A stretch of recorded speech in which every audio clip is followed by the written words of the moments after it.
Story jam में आपका स्वागत है। यहाँ आप सुनेंगे कहानियाँ, कुछ नई, कुछ पुरानी, कुछ जानी, कुछ अनजानी।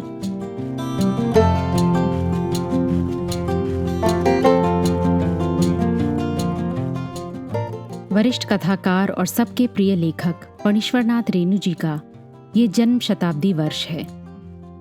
भारत में आधुनिक उपन्यासों में आंचलिकता की झलक उनकी कहानियों में ऐसे आई जैसे किसी नदी में पानी का तेज बहाव, और हिंदी लेखन को एक नई दिशा दे गई।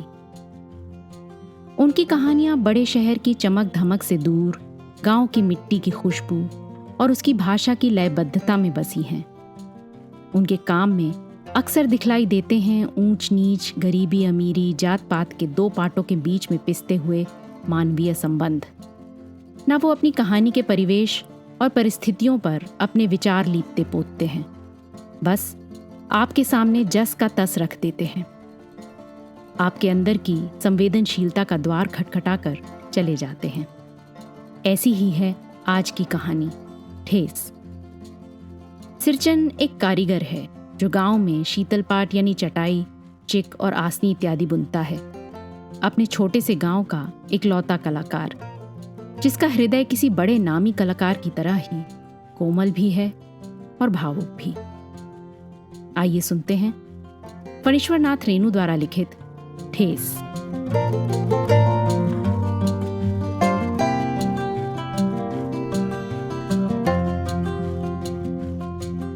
खेती बाड़ी के समय गांव के किसान सिरचन की गिनती नहीं करते। लोग उसको बेकार ही नहीं बेगार समझते हैं। इसलिए खेत खलिहान की मजदूरी के लिए कोई नहीं बुलाने वाला सिरचन को। क्या होगा उसे बुलाकर?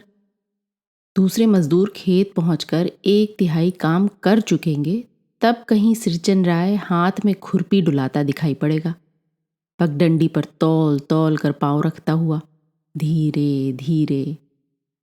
मुफ्त में मजदूरी देनी हो तो और बात है। आज सिरचन को मुफ्तखोर, कामचोर या चटोर कह ले कोई। एक समय था जबकि उसकी मड़ैया के पास बड़े बड़े बाबू लोग की सवारी बंधी रहती थी। उसे लोग पूछते ही नहीं थे, उसकी खुशामद भी करते थे। अरे सिरचन भाई, अब तो तुम्हारे ही हाथ में ये कारीगरी रह गई सारे इलाके में।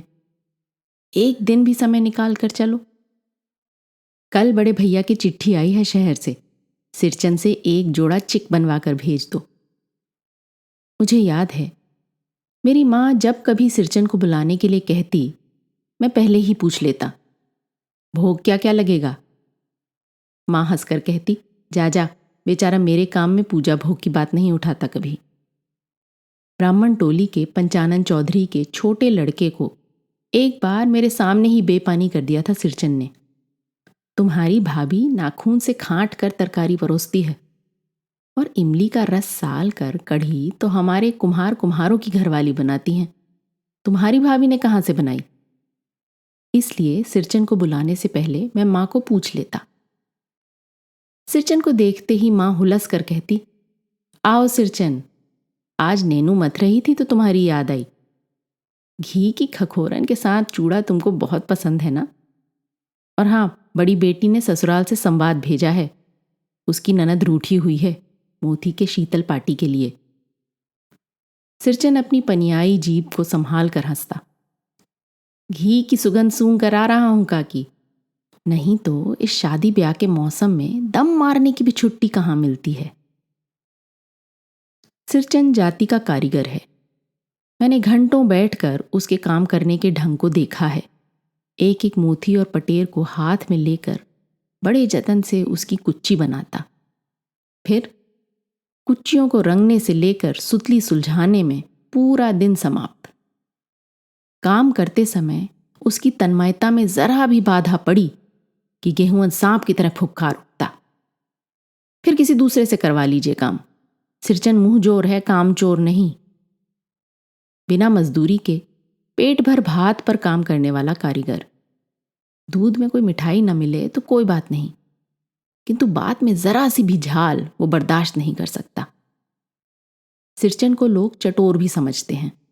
तली भगारी हुई तरकारी, दही की कढ़ी, मलाई वाला दूध, इन सब का तो प्रबंध पहले कर लो, तब सिरचन को बुलाओ। दुम हिलाता हुआ हाजिर हो जाएगा। खाने पीने में चिकनाई की कमी हुई कि काम की सारी चिकनाई खत्म। काम अधूरा रखकर उठ खड़ा होगा। आज तो अब अधक पाली दर्द से माथा टनटना रहा है। थोड़ा सा रह गया है, किसी और दिन आकर पूरा कर दूंगा। किसी दिन माने कभी नहीं। मोथी घास और पटरे की रंगीन शीतल पाटी, बांस की तीलियों की झिलमिलाती चिक, सतरंगे डोर के मोढ़े, भूसी चुन्नी रखने के लिए मूंज की रस्सी के बड़े बड़े जाले, हलवाओं के लिए ताल के सूखे पत्तों की छतरी टोपी तथा इसी तरह के बहुत से काम हैं जिन्हें सिरचन के सिवा गांव में और कोई नहीं जानता। ये दूसरी बात है कि गांव में ऐसे कामों को बेकाम का काम समझते हैं लोग। बेकाम का काम, जिसकी मजदूरी में अनाज या पैसे देने की कोई ज़रूरत नहीं। पेट भर खिला दो, काम पूरा होने पर एक आध पुराना धुराना कपड़ा देकर विदा करो। वो कुछ भी नहीं बोलेगा। कुछ भी नहीं बोलेगा ऐसी बात भी नहीं। सिरचन को बुलाने वाले जानते हैं सिरचन बात करने में भी कारीगर है। महाजन टोले के भज्जू महाजन की बेटी सिरचन की बात सुनकर तिलमिला उठी थी।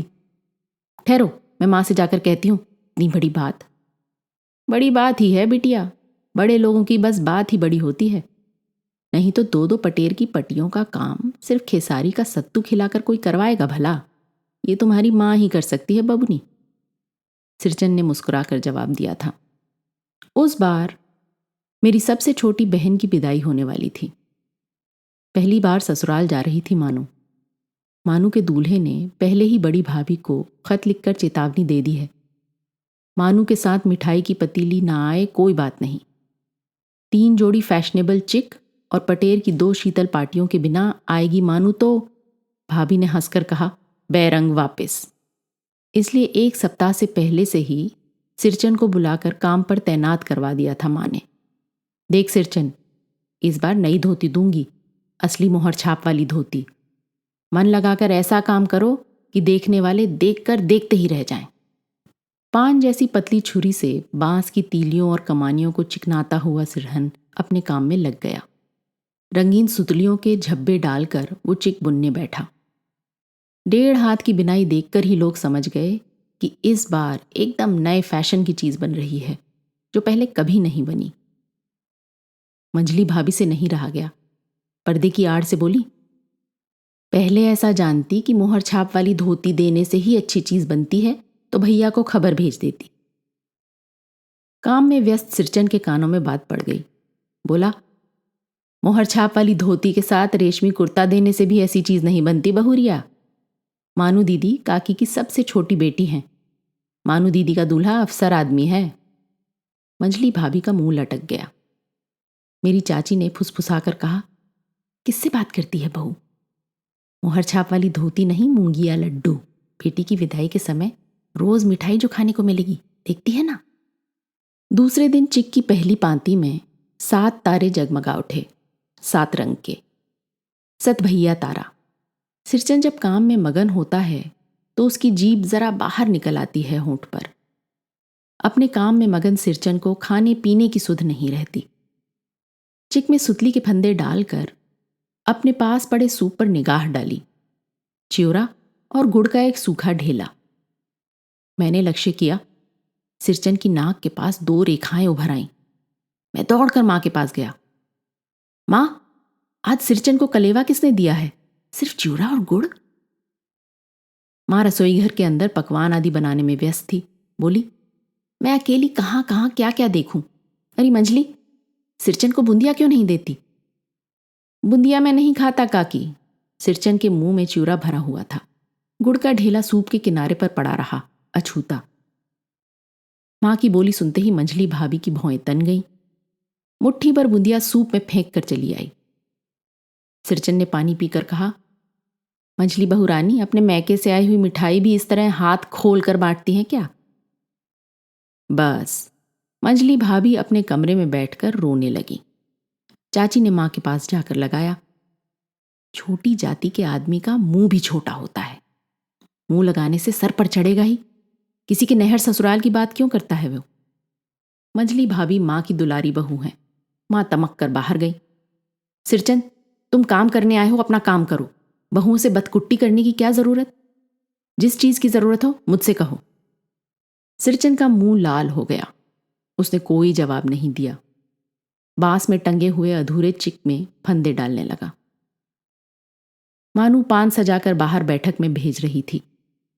चुपके से पान का एक बीड़ा सिरचंद को देती हुई और इधर उधर देखती हुई बोली, सिरचंद दादा, काम काज का घर, 5 तरह के लोग 5 किस्म की बातें करेंगे।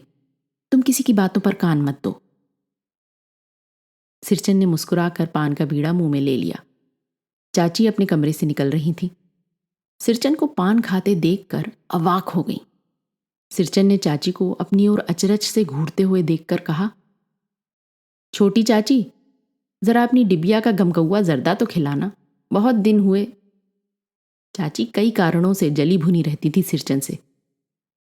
गुस्सा उतारने का ऐसा मौका फिर नहीं मिल सकता। झनकती हुई बोली, मस्खरी करता है?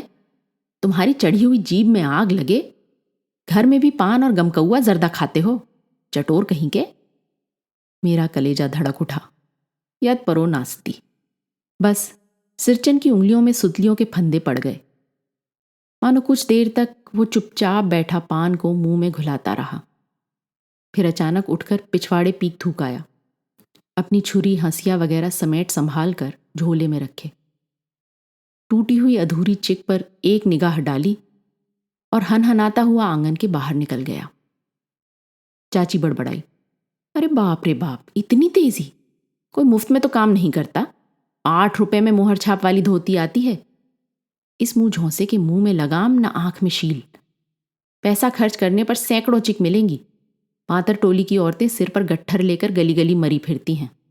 मानू कुछ नहीं बोली, चुपचाप अधूरी चिक को देखती रही।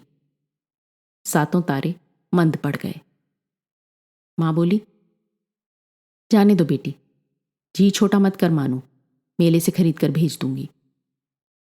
मानू को याद आया, विवाह में सिरचंद के हाथ की शीतल पाटी दी थी मां ने। ससुराल वालों ने न जाने कितनी बार खोल कर दिखलाया था पटना और कलकत्ता के मेहमानों को। वो उठकर बड़ी भाभी के कमरे में चली गई। मैं सिरचंद को मनाने गया। देखा, एक फटी शीतल पाटी पर लेट वो कुछ सोच रहा है। मुझे देखते ही बोला, बबुआ जी अब नहीं, कान पकड़ता हूं, अब नहीं। मोहर छाप वाली धोती लेकर क्या करूंगा, कौन पहनेगा? ससुरी खुद मरी, बेटे बेटियों को ले गई अपने साथ। बबुआ जी, मेरी घरवाली जिंदा रहती तो मैं ऐसी दुर्दशा भोगता। ये शीतल पाटी उसी की बुनी हुई है। इस शीतल पाटी को छूकर कहता हूं, अब ये काम नहीं करूंगा। गांव भर में तुम्हारी हवेली में मेरी कदर होती थी, अब क्या? मैं चुपचाप वापस लौट आया। समझ गया, कलाकार के दिल में ठेस लगी है, अब वो नहीं आ सकता। बड़ी भाभी अधूरी चिक में रंगीन छींट की झालर लगाने लगी। ये भी भेजा नहीं दिखलाई पड़ता क्यों मानू? मानू कुछ नहीं बोली, बेचारी। किंतु मैं चुप नहीं रह सका। चाची और मंझली भाभी की नजर न लग जाए इसमें भी। मानू को ससुराल पहुंचाने मैं ही जा रहा था। स्टेशन पर सामान मिलाते समय देखा, मानू बड़े जतन से अधूरे चिक को मोड़ कर लिए जा रही है अपने साथ।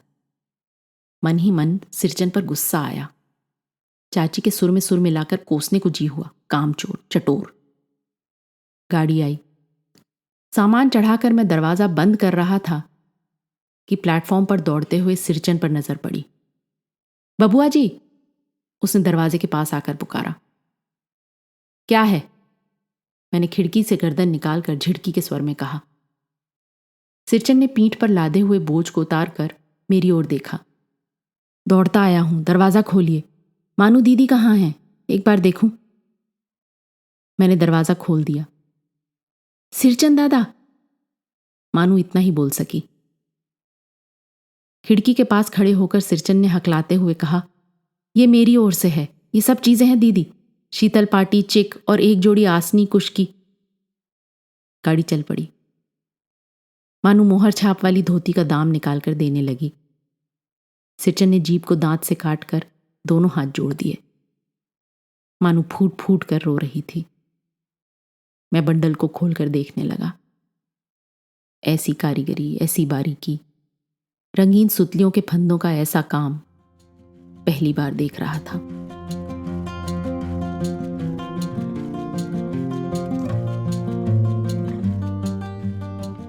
आज की कहानी आपको कैसी लगी अपने कमेंट्स जरूर लिखिएगा। साथ ही सब्सक्राइब कीजिएगा। आपके फैमिली और फ्रेंड्स में आप जैसे ही कहानियों के शौकीन, कदरदान और हैं, उन्हें ये कहानी व्हाट्सएप पर फॉरवर्ड करें। अगली बार फिर मिलेंगे एक और कहानी, लेख या कविता के साथ। तब तक अलविदा।